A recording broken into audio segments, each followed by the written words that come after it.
que el corazón mana la vida. Como está el corazón, así está la vida. Así está la condición espiritual de ese familiar. Y a veces hay divisiones en las casas porque el corazón del familiar no está bien con Dios. O aunque tenga el Señor, se endurece. Y cuando el corazón se endurece, el corazón no recibe, no es sensible a lo que Dios quiere hacer. La dureza del corazón. Hablamos, por ejemplo, en Mateo 19. Vaya conmigo. En Mateo 19 y veíamos en Mateo 19, el versículo 18, que el Señor habla de falsos testimonios, habla de adulterios, habla de hurtos y habla de condiciones que afectan el corazón.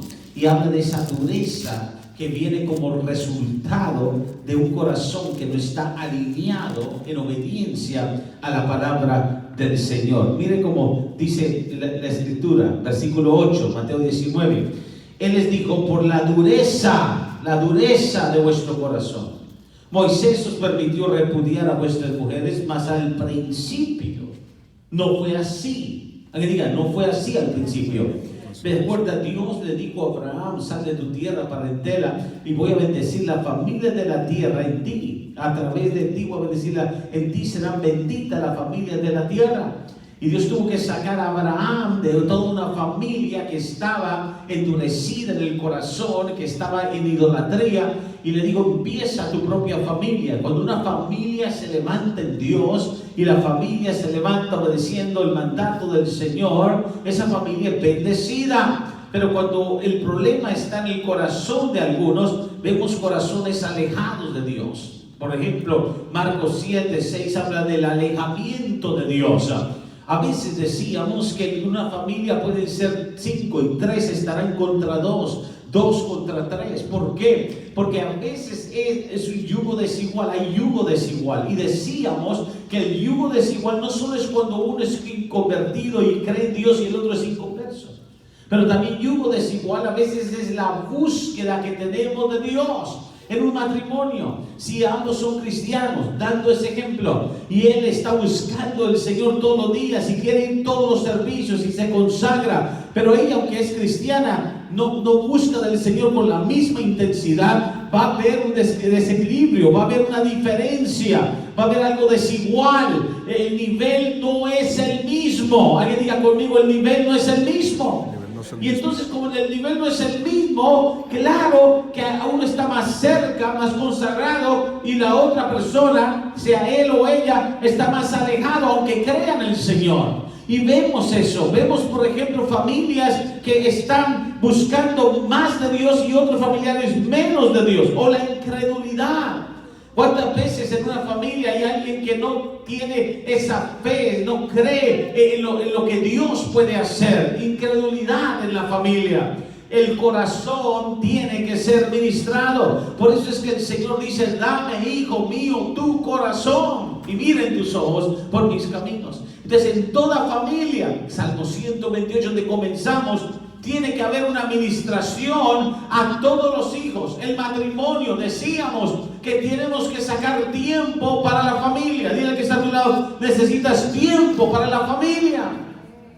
El problema en muchas familias es que el afán de la vida, no hay tiempo. La madre no se puede reunir con los hijos, el padre menos por el trabajo. Y si no arreglamos, si no agendamos bien primero las prioridades con nuestra familia, ¿cómo vamos a conocer las necesidades de nuestra familia? Y el corazón necesita ser ministrado en casa. Decíamos, y Dios nos hablaba de cuando el corazón es ministrado, cómo viene realmente la gloria de Dios y viene sanidad al corazón de cada familiar. En muchas familias, por ejemplo, hay resentimientos.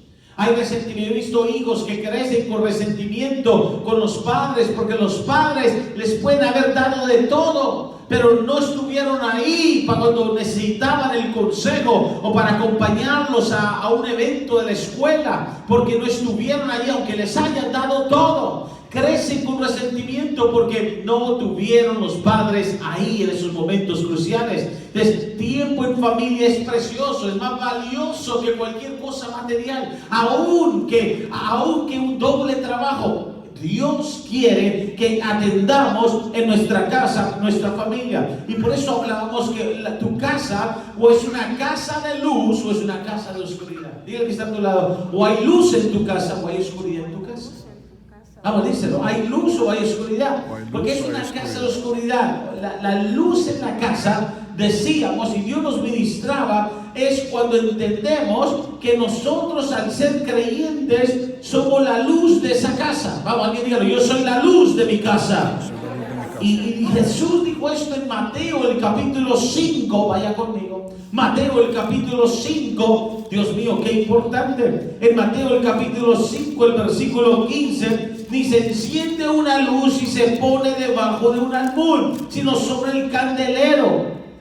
¿Y qué hace cuando está sobre el candelero? Y alumbra. ¿Pero alumbra a quién? A todos los que están, ¿dónde? No en la iglesia, no en el trabajo, todos los que están en casa. Alumbra a nuestros familiares. ¿Qué está diciendo Jesús? ¿De qué está hablando? El testimonio que das en tu casa. ¡Wow! Dile que está a tu lado, ¿qué testimonio das en casa? Todos podemos dar testimonio en la iglesia. Todos podemos dar un testimonio de que somos creyentes. Usted sabe, andamos en santidad, andamos bien. Pero en casa, ¿cómo damos testimonio en casa? ¿Qué testimonio ven nuestros hijos? ¿Qué testimonio le damos a nuestra esposa? ¿Qué testimonio le das a tu esposo? El testimonio en casa. Esa es la luz. Hay creyentes que si no hay testimonio en la casa hay oscuridad. Y por eso las familias se fragmentan, se dañan, se destruyen, porque de la falta de testimonio en casa hace que muchas veces los hijos o los familiares no crean en lo que es una familia cristiana. Y el mundo está atento a lo que sucede con Dios y referente a Dios y las familias que creen en Dios. Entonces tenemos que rescatar nuestra casa, que nuestra casa sea una casa de luz, de testimonio. Alguien diga, casa de testimonio. ¿Sabes? No vas a ser perfecto, pero vas a tener un testimonio. Volvemos a las tinajas, vas a arrepentirte, vas a pedir perdón en la casa del que se pide perdón, la casa donde se confiesan las ofensas, una casa de reconciliación, donde se crece con luz, una casa de paz. No una casa de guerra, no guerra en la casa. ¿Quién quiere guerra en su familia? Sin embargo, sabe que la Biblia nos enseña que a veces los enemigos están en casa, porque el plan del diablo y la obra del diablo es crear guerra en la casa, crear un ambiente de tensiones, de argumentos en tu familia. Y tenemos que levantarnos y decir, no en mi casa y yo, ¿se acuerda? Lo digo, serviremos a Jehová. Y entonces tenemos que tener en nuestra casa, debe ser una casa, una familia en paz, de paz, no en guerra. Por eso es que muchas veces lo que pasa en familia es que se vive tan cerca. ¿Sabe que vivir bajo un mismo techo? ¿Cuántos de ustedes estamos hablando de la familia directa, el matrimonio, el tronco del árbol, los hijos? A veces hay primos, a veces hay tíos, a veces hay suegros, suegras. Más complicado se vuelve porque hay más familiares. No imposible, ya hemos hablado de eso, hablaremos un poco más adelante. Pero hay que entender que entonces se está viviendo más cerca el uno del otro. ¿Y sabe lo que pasa entre familiaridad? Hay que diga familiaridad. Como se está tan cerca, se vive tan cerca, si se destruye el respeto en la familia, se destruye todo. Es más, hay 3 leyes que voy a enseñarle que deben de existir en cada familia, y un poco más adelante voy a hablar de ello. Pero las guerras y los pleitos en familia, ¿de dónde vienen? Bueno, Santiago nos da algo y lo tomamos como para la iglesia y en la carne, pero note lo que dice Santiago. En Santiago el capítulo 4, oiga bien, Santiago el capítulo 4, en la palabra, el versículo 1 y 2, la Biblia dice y habla de esto y nos ministra, y tenemos que entenderlo como Dios quiere que lo recibamos en nuestro espíritu. Versículo 1 y 2 de capítulo 4 de Santiago. ¿De dónde vienen? Las guerras. ¿Y qué más? Los pleitos. Entre vosotros. Las peleas matrimoniales, los argumentos, las diferencias. Sucede, los matrimonios pueden tener un desacuerdo, pero que no sean guerras constantes, que no sean pleitos repetidos. ¿De dónde vienen? Bueno, dice la palabra, no es de vuestras, subraye, importante, pasiones. Ahí diga, pasiones. Pasiones. Las cuales combaten en vuestros miembros. Bueno, ahí está la respuesta. ¿Qué son pasiones?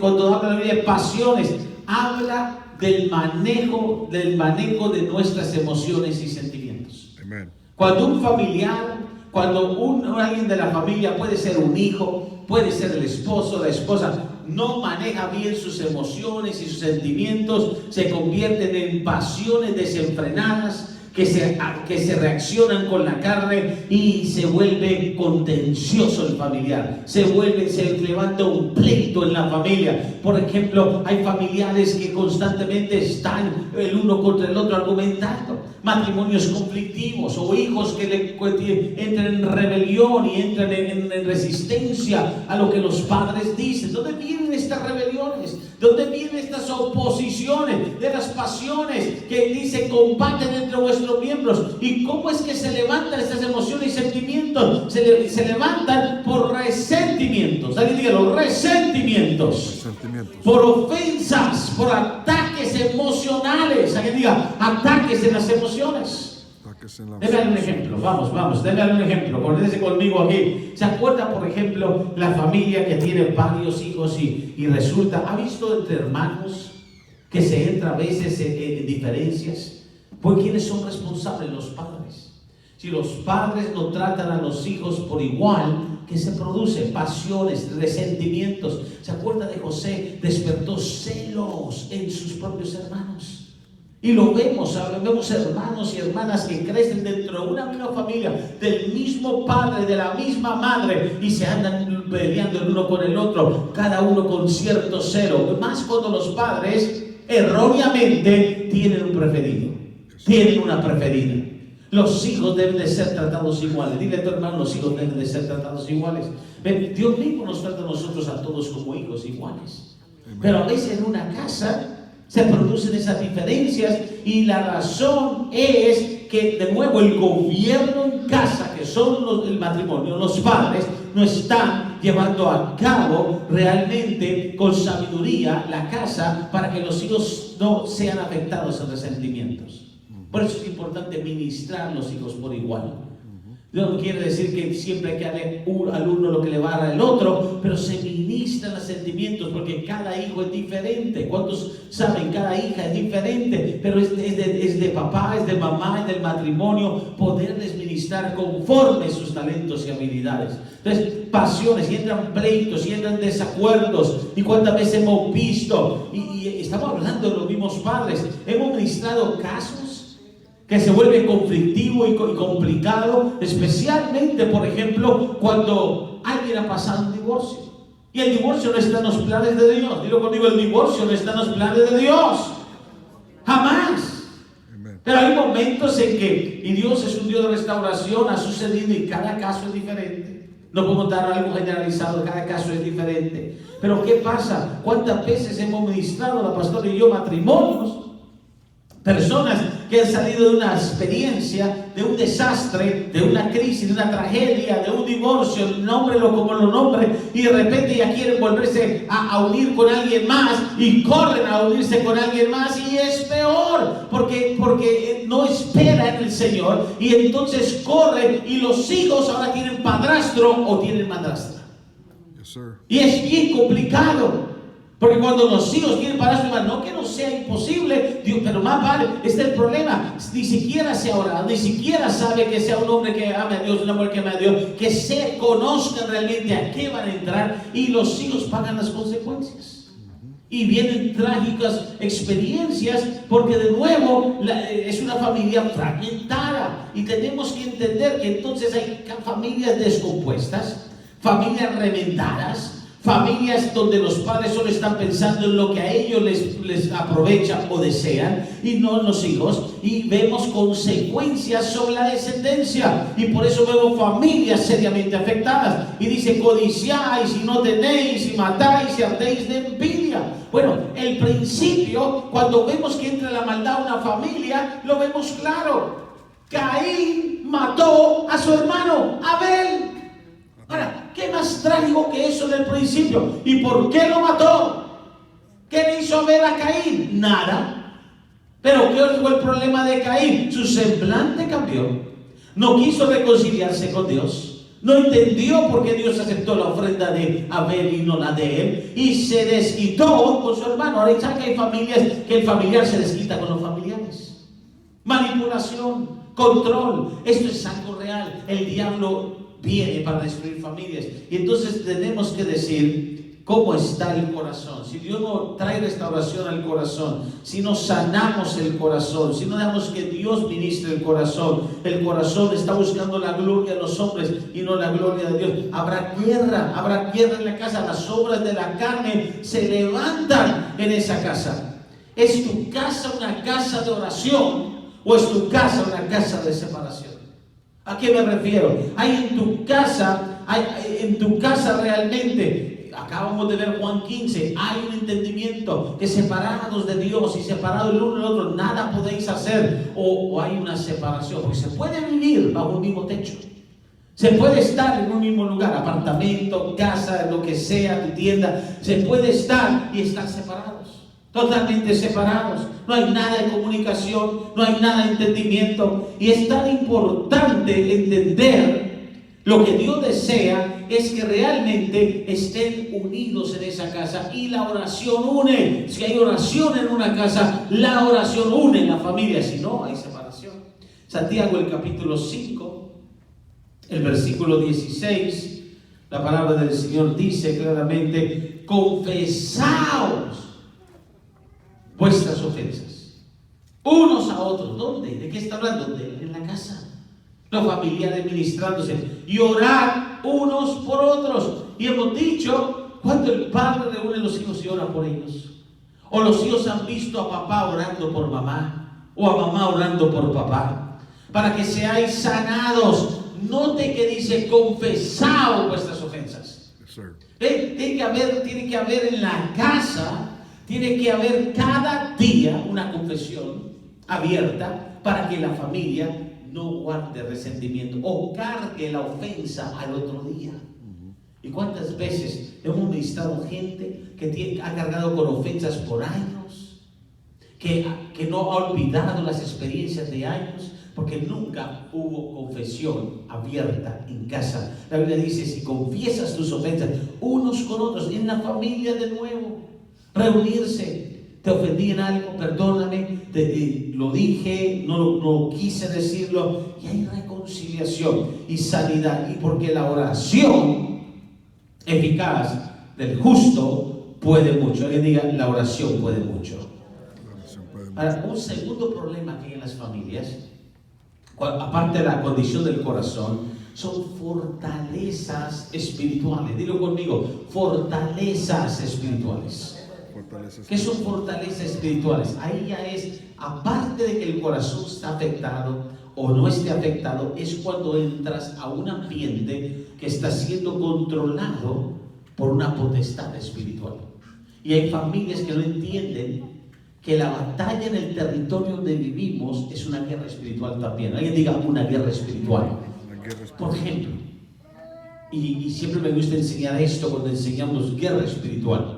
Los territorios, cuando te cambias de apartamento, cuando compras una casa que alguien habitó allí, y te mudas y llevas las cosas, en lo natural es, ok, el que vivía allí ya sacó los muebles, sacó lo que tenía, y usted lleva lo suyo y compra lo suyo.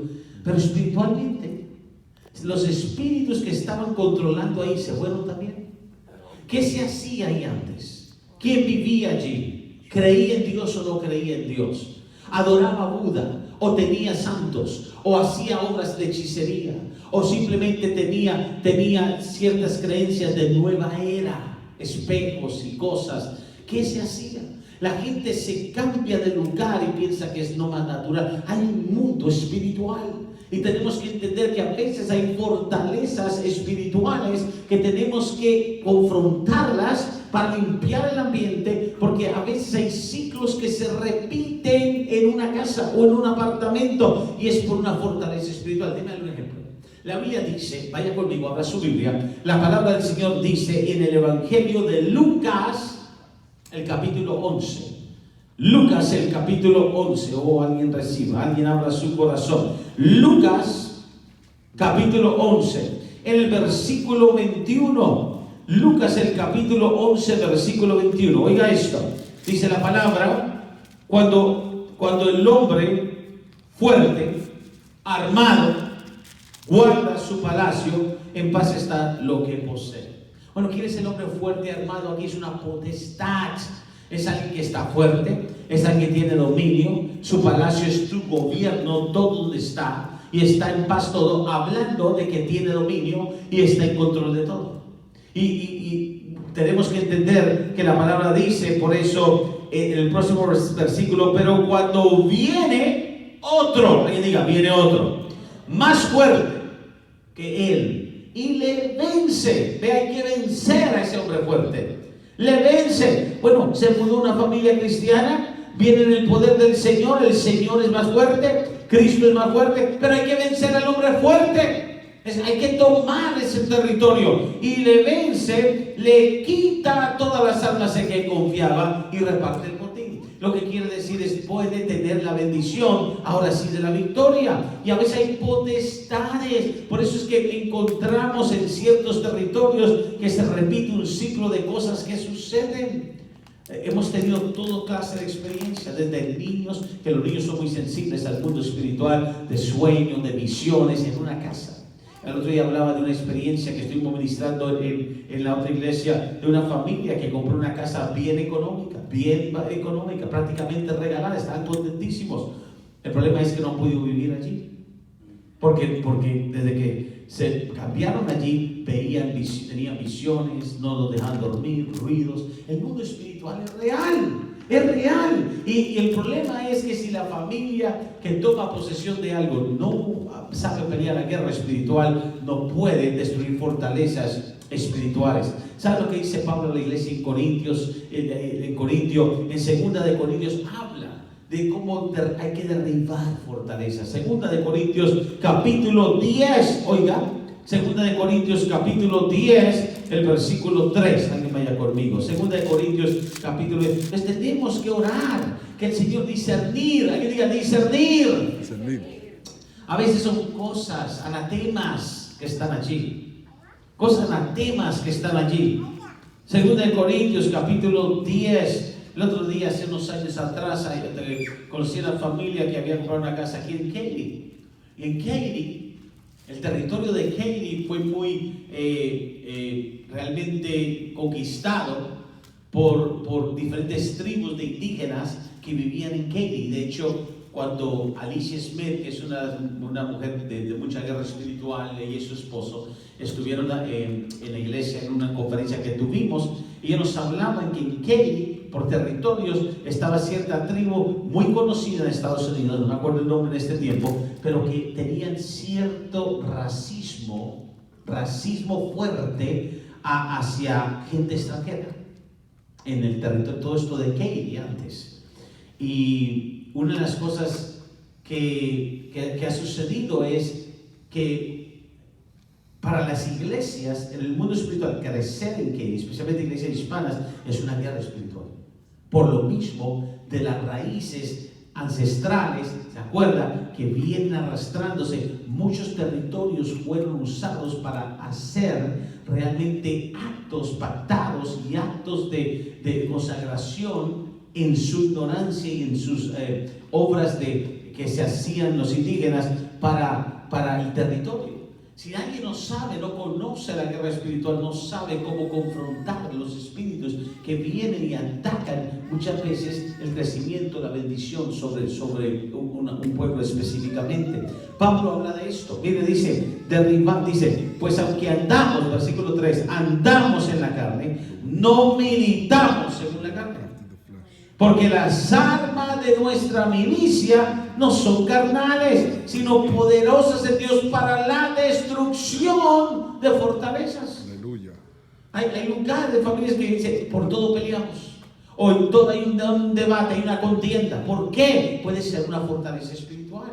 Y tenemos que entender que hay un poder que se activa cuando el matrimonio ora junto y empieza a bombardear las tinieblas y empieza a derribar esas fortalezas por medio de la alianza del Espíritu. Y dice, derribando argumentos y toda altivez que se levanta, aquí está el secreto, el conocimiento de Dios. Diga, conocimiento de Dios. ¿No sabes lo que dice Oseas 4:6? Mi pueblo perece porque le faltó el conocimiento. Entonces, cuando no hay conocimiento, el diablo quiere robar el conocimiento, porque si la gente no sabe, si la gente no conoce el mundo espiritual, claro que la gente no va a tener idea de lo que está sucediendo. Y lamentablemente hoy en día en muchos lugares no se enseña guerra espiritual, no se cree en la guerra espiritual, no se entiende la guerra espiritual. Gloria a Dios que nosotros tenemos la oportunidad de saber que la Biblia enseña guerra espiritual. El otro día alguien que nunca conoció la guerra espiritual dijo, oh, Cristo venció y Él ya ganó todas las batallas. ¿Cierto? Claro que sí venció Jesucristo y ganó todas las batallas, pero por algo dice la palabra, esperando que sus enemigos sean puestos por estrado de sus pies, y dejó la iglesia para tomar la misma autoridad. ¿Por qué no dio autoridad entonces? Si Él venció, ¿por qué no dio autoridad? Porque el diablo todavía existe y está hasta el tiempo señalado, y el mundo espiritual es real, y ahora Cristo venció para que nosotros demos la autoridad de Él. Pero en una familia cristiana que no sabe de autoridad, que no hace guerra espiritual, que vive la vida nomás afanada en lo natural, ¿cómo no van a haber problemas y ataques y cosas repetitivas que suceden? Tenemos que pedirle al Señor el discernimiento para derribar fortalezas. Y dice que se levanta contra el conocimiento de Dios, y llevando cautivo todo pensamiento a la obediencia a Cristo. Amen. Pero es un proceso, es un trabajo, y las fortalezas espirituales van a controlar los pensamientos, van a controlar el territorio, van a generar. Note que unas formas que el enemigo trabaja es en el campo de batalla. ¿Cuál es el campo de la batalla de cada uno de nosotros? La mente. La mente. Dile otro lado, la mente. Va a trabajar en el campo de batalla de cada uno, la mente. Va a bombardear el campo de batalla. Entonces, tenemos que entender, o es problema del corazón o fortalezas espirituales, o son ambos, pero hay familias siendo afectadas completamente. Dios quiere algo diferente suceda en cuanto a eso. Por eso que viene una restauración familiar. Una de las profecías más grandes para el tiempo de la restauración familiar es Malaquías. Malaquías, el capítulo 4. Alguien vaya conmigo. Malaquías, el capítulo 4, el versículo 5. Oh, alguien abra su Biblia. Malaquías, el capítulo 4, el versículo 5. Note cómo dice, he aquí, os envío el profeta Elías antes que venga el día de Jehová grande y terrible. O sea, antes que venga ese tiempo grande y terrible de la gran tribulación, Él hará volver, mire cómo estarán las familias, Él hará volver el corazón de los padres hacia los hijos, y el corazón de los hijos ¿hacia quién? Hacia los padres.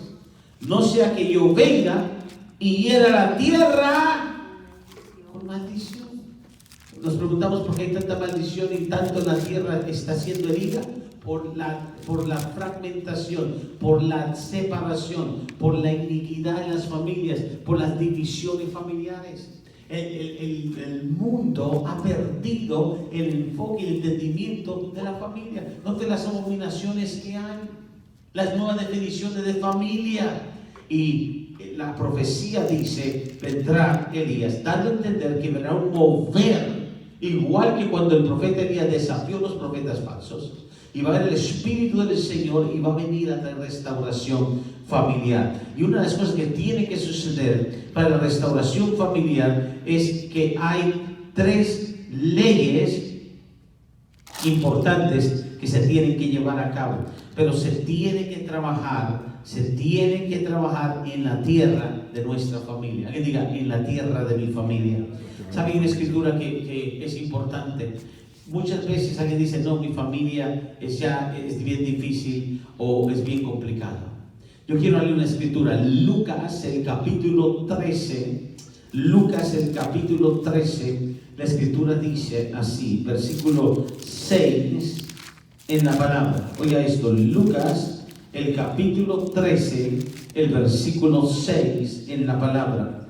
Digo también esta palabra, tenía un hombre una higuera plantada en su viña, su territorio.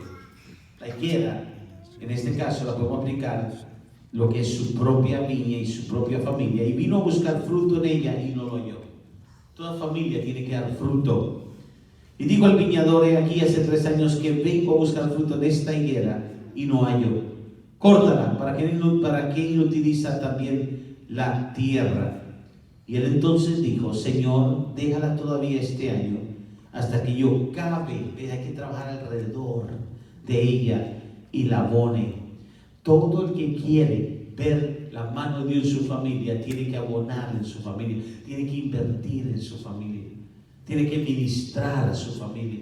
El ministerio comienza en casa. Dile que está a tu lado, el ministerio comienza en casa. Todos tenemos un ministerio en casa. Amén. Y dice: déjame hacer esto, déjame todavía abonarla alrededor y cavar alrededor de ella. Y si diere fruto, bien, y si no, corta. Y qué importante, porque Jesús nos dio la advertencia de que por causa de él habría división, pero aquí vemos que todavía el Señor está trabajando en abonar alrededor de esa higuera. Entonces, ¿qué tiene que suceder? Déjame hablar, una de las 3 leyes que se ha perdido y que es tan importante, es en cada familia tiene que haber una ley espiritual llamada la ley del respeto. Alguien diga: la ley del respeto. El respeto en la familia. Se pierde el respeto en la familia, se desubica, se descoordina, se daña la unión familiar. ¿Qué es lo que pasa en un matrimonio cuando se pierde el respeto? ¿Qué pasa en un matrimonio cuando no hay respeto? Cuando él no la ve ya a ella como esposa, ella como esposo, cuando las pleitos o contiendas o las palabras abusivas, hasta golpes a veces, o abuso físico, porque la ley del respeto fue violada. Y no se puede violar la ley del respeto, es una ley espiritual. La familiaridad muchas veces destruye el respeto. O sea, a veces los hijos piensan porque los padres les están consintiendo que le pueden faltar el respeto a la madre o al padre. Debe de haber una ley de respeto en cada casa. Dile que está a tu lado, tiene que haber una ley de respeto en la casa. ¿Sabe? La palabra del Señor nos enseña que respeto viene de una palabra phobos, que quiere decir, o entrepó, que la palabra, 2 palabras griegas, y quiere decir venerar, reverencia, temor reverente, entendimiento de la posición y de la edad de alguien. Qué importante es el respeto en la casa. Hay día no, respeto en la casa. Respeto en la casa. ¿Saben lo que se ha perdido en la cultura? El respeto. Si no hay respeto en la casa, no hay respeto afuera. Hay lugares donde se crecieron los hijos entendiendo que una de las cosas que tenemos que entender de respeto es que respeto va de acuerdo, en la Biblia va de acuerdo a edad. Ahí diga edad. Por ejemplo, en la Biblia los ancianos deben de ser respetados, no ancianos espiritualmente, personas de edad, no porque estén ya en una edad muy avanzada, pero por su edad. El respeto es algo que está en la palabra del Señor. A veces ese respeto ya no existe. A veces el joven ya mira a la persona de mayor edad y ni siquiera le da su lugar, ni siquiera le atiende o le da preferencia, porque no hay respeto. ¿Saben lo que la Biblia dice hablando de la edad y el respeto? Por eso es que los hijos tienen que entender que los padres han vivido más. ¿Cuántos saben que los padres tienen que haber vivido más que los hijos? Amén. No hay un hijo que diga: yo soy mayor que mi padre o mi madre. No puede un hijo decir: yo tengo más edad que papá o mamá. Los padres tienen más edad. Y por eso cuando los padres aconsejan a los hijos, si los hijos entienden el respeto, la ley del respeto, saben que por algo tienen más edad, han vivido más, tienen más experiencia, y vamos, todo matrimonio sabe que lo que han vivido y la experiencia que tienen, no quieren que sus hijos pasen las malas experiencias que han pasado. Al contrario, quieren que sus hijos eviten todo el aprendizaje, las malas experiencias, y quieren ayudarlos más bien a adelantarse en sus buenas experiencias. Pero cuando no hay respeto, ¿ha visto al hijo que le dice a los padres, o la hija que le dice, ya mamá, déjame, yo ya estoy grande, yo ya sé lo que hago, es mi vida? Esa es la falta de respeto. Debo mostrar un ejemplo, que el libro de Lamentaciones nos dice, y a eso se refiere. Lamentaciones, en el libro de Lamentaciones, el capítulo 5. Lamentaciones, capítulo 5. En la buena cultura bíblica se enseña, por ejemplo, usted ve una persona de edad y usted está tomando un asiento y una persona de mayor edad, sabe que la ley de respeto era tan genuina que éticamente se nos enseña ponernos de pie y darle el puesto a la persona de mayor edad. ¿Por qué? Porque tiene más edad, por respeto. Por respeto. Hoy en día no, se sienta el joven ahí que como que no hay nadie ahí parado. O el respeto entre el matrimonio, el respeto del hombre hacia la mujer, respetar a su mujer, el respeto, la decencia también. Usted sabe cuando un hombre está con su esposa, y esto sucede cuando hay ley de respeto y empieza a bromear y sale de la línea del respeto y empieza a bromear con otra mujer y la esposa ahí. Y aunque la esposa no esté, por respeto, sabe que es un hombre casado, sabe que es una mujer casada. Vamos, alguien dígame amén. Por si no, a no ser que Dios le esté hablando, dígame amén. Aleluya. Aleluya. Pero tiene que haber una prudencia, hermano. Tiene que haber un respeto. No que no pueda cerrar, pero no salirse. El respeto. La esposa, ¿para quién viste? Para el esposo. Ah, para el esposo. No se viste ahí para otros hombres, ¿verdad que no? Una falta de respeto. Están muy serios aquí. Bueno. El esposo respeta a la esposa respeta al esposo. La Biblia enseña. Vamos, no estamos hablando de legalismo. Estamos hablando de moderadamente, o sea, lo que llama la Biblia prudencia. Amen. Es un respeto. Yes, sir. Cuando el hombre entra y la esposa entra, el esposo, ¿qué hace el hombre? El esposo, aún lo paran los caballeros, levante sus hijos como caballeros. Va a entrar una dama, ¿qué hace el muchacho, el joven, o el esposo de la esposa? Le abre la puerta. Yes, sir. Pero ¿qué vemos? Ahí va la puerta. No hay ley de respeto. No hay ley de respeto. Tiene que haber un respeto. Vaya a diga la ley del respeto. Y sobre todo de edad. Eso no quiere decir, porque hay gente que confunde respeto con manipulación. Yo he visto suegras que vienen y le dicen al hijo que está casado, yo soy tu mamá. Ok, mamá, yo la respeto, pero yo tomo esta decisión. O sea, hay una diferencia. Cuando estemos en matrimonio hablamos de eso. Pero miren lo que dice la Biblia en Lamentaciones. Vamos a ver su Biblia. Lamentaciones, capítulo 5.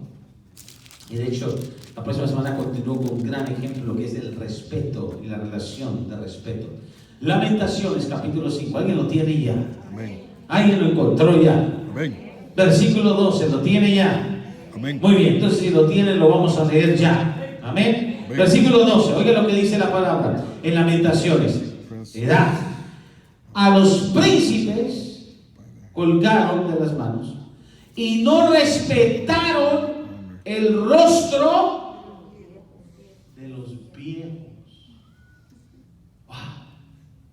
Falta de respeto. No, la ley del respeto. En la casa tiene que haber un respeto. Los hijos aprenden respeto en la casa. Amén. ¿Qué es el respeto? Hijo, hija, vienes y estás en casa. Cuando estemos afuera, usted quiere darle al hijo que salte en la casa, está bien. Cuando estemos afuera, tú no vas, y cuando estemos de visita, tú no vas y empiezas a saltar en los muebles de la visita donde estemos en la casa. Yes, sir. Porque no es tu casa, hijo. That's right. Le está enseñando respeto. Cuando no hay ley de respeto, se avergüenzan los padres. Yes, sir. Y desde niños hay que enseñar el respeto. That's right. Muy importante. Porque la Biblia habla de la ley del respeto. Si en la casa se establece el respeto, no, así no se le contesta a los padres. Pero también el esposo no le habla a la esposa sin respeto. Cuando Sara decía al Señor mío, wow, qué respeto. Y luego cuando Dios le dijo, oye en todo a tu esposa. Vamos, las mujeres, digan amén. No, estas mujeres de aquí. Pastora, el sábado tiene que hablar de mí. La ley del respeto. ¿Sabe lo que dice la palabra? El respeto tiene que ver con conducta, la edad y la conducta. La edad y la conducta. Déjame hablar de conducta. Ahí nos quedamos y continuamos. Primera de Pedro, capítulo 3. Primera de Pedro, capítulo 3. Oigan.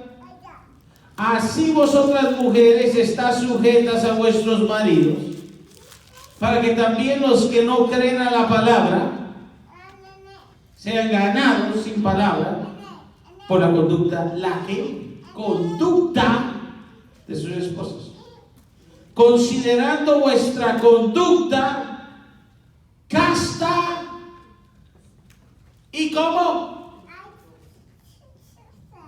Casta y respetuosa. Hermano César, venga para acá. Venga para acá, ¿cierto? Entre el hermano César, déjenme. Yo soy tal hermana de la iglesia. Dios mío, qué difícil. Y hermano César, yo soy una mujer, digamos, una hermana cristiana, hermano. ¿Cómo le voy a saludar? Con respeto, respetuosa. Yo, ¡ay, mi hermano! ¿Cómo está? Vamos. Gracias, hermano. Ya creo que ya. Yo he puesto al hermano ya. El respeto, la conducta. Esto tiene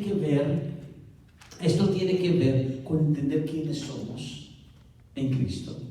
Amarnos, saludarnos, edificarnos, pero mantener nuestra posición de quiénes somos. Tener una línea de respeto. Porque, por ejemplo, usted tiene una posición de liderazgo, aún con las personas que le ayudan en el departamento, en área, le ayudan a usted los trata con respeto, porque usted quiere también ellos lo tratan a usted con respeto. Usted pueden salir juntos a tomar un café, a comer, pero no porque salen juntos y comparten y se comen un pan juntos, ya entran en la iglesia, ya no, es que nos conocemos. Si se destruye el respeto, se destruye todo. Y en las familias, cuando el niño viene y le habla la primer patada a la mamá, jugando, y la mamá no lo disciplina, viene la segunda patada y la se matura. Y le va a patear en cualquier parte, porque no se puso la línea de respeto. Entonces, las familias necesitan una ley de respeto. En esta casa, la ley de respeto en su casa, se respeta a Dios. Oh. Aquí se respeta a Dios. Hija, tú vas a vivir aquí. Aquí no vas la ley del respeto. No le vas a dar respeto a Dios, porque aquí está el gobierno de Dios. ¿Tú quieres? ¿Es tu libre albedrío? ¿Vas a hacer algo? No en la casa, aquí donde se respeta a Dios, en la ley de respeto. No se hace algo abominable. Familias que entienden la ley de respeto marcan distancia, establecen posición y establecen la experiencia de la edad. Y se entiende. Por eso es que cuando en la Biblia leemos que los más viejos, hablando de los que tienen más edad, aconsejaban, acertaban. Y de hecho, se habla en la Biblia cuando los enemigos de David escucharon más bien el consejo de los jóvenes que tenían menos edad, y eso ayudó a David. Hay una ley de respeto. Démele un versículo y vamos a orar y continúo la próxima semana. Hay otras dos leyes, pero establezca respeto. El respeto viene por autoridad delegar, el respeto viene por la posición, la conducta. Dice aquí, versículo 6, como Sara obedecía a Abraham, llamándole Señor, de la cual vosotros habéis venido a ser hijas, si hacéis el bien sin temer ninguna amenaza.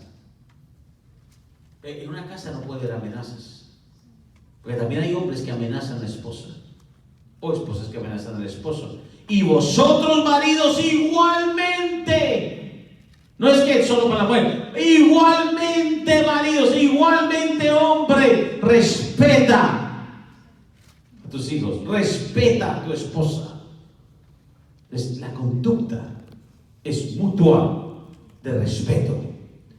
Vivid con ella sabiamente, oh Dios, dando, oigan, honor. Si no hay respeto, no se da honor a la mujer como un vaso más frágil. Eso es respeto. Como un vaso más, porque si no lo respetas, se te va a quebrar el vaso. Si lo tratas como cualquier vaso, se quiebra el vaso. Entonces, vemos una relación de respeto. Hay una enorme intimidad, hay una confianza, pero hay un respeto. Alguien diga, hay un respeto. Y como a coherederas, wow, de la gracia de la vida, para que, oigan, esta es la razón principal, vuestras oraciones no tengan, tú puedes orar todo lo que quieras, pero no sube a Dios si no hay respeto en la casa, si no hay honor en la casa. Ahí vemos, porque a veces en los resultados espirituales, la casa tiene que tener una ley de respeto. Es algo establecido por Dios para la familia. La próxima semana vamos a hablar de la ley de autoridad y la ley de comunicación, que es muy importante. Amén. Vamos a hablar una más, Romanos 13, para irnos llenos esta noche. Romanos 13, versículo 7. La ley del respeto. Dice claramente: pagad a todo lo que debéis, al que tributo, al que impuesto, al que respeto. ¿Tú quieres respeto en tu casa? Respeta a tu familia. Respeta tu matrimonio. Respeta a tus hijos. Hijos, respeten a sus padres. Tú practicas el respeto, te van a tener respeto. Eso es algo que opera en todos los campos, pero empieza en la familia. Un respeto. Yo tengo un profundo respeto por las personas mayores, las personas de la tercera edad, por personas. Yo respeto, la ley del respeto se afianza, se afirma en muchas cosas. Yo tengo un respeto por mujeres que están solas y que trabajan duro y luchan por su familia. Eso es algo de respeto, o sea, es honrar a los que están trabajando entre nosotros. Cuando respetamos algo, vamos a cosechar respeto también. Como respeto a tus pastores, respeto a los líderes. Es tan importante entre líderes trabajar con respeto. De nuevo, es un principio en familia. La iglesia es una familia, pero en casa tiene que haber respeto. Póngase de pie, vamos a orar. Démosle gracias a Dios. Qué bueno que podemos estudiar la palabra. Y recuerde que el diablo quiere destruir familias.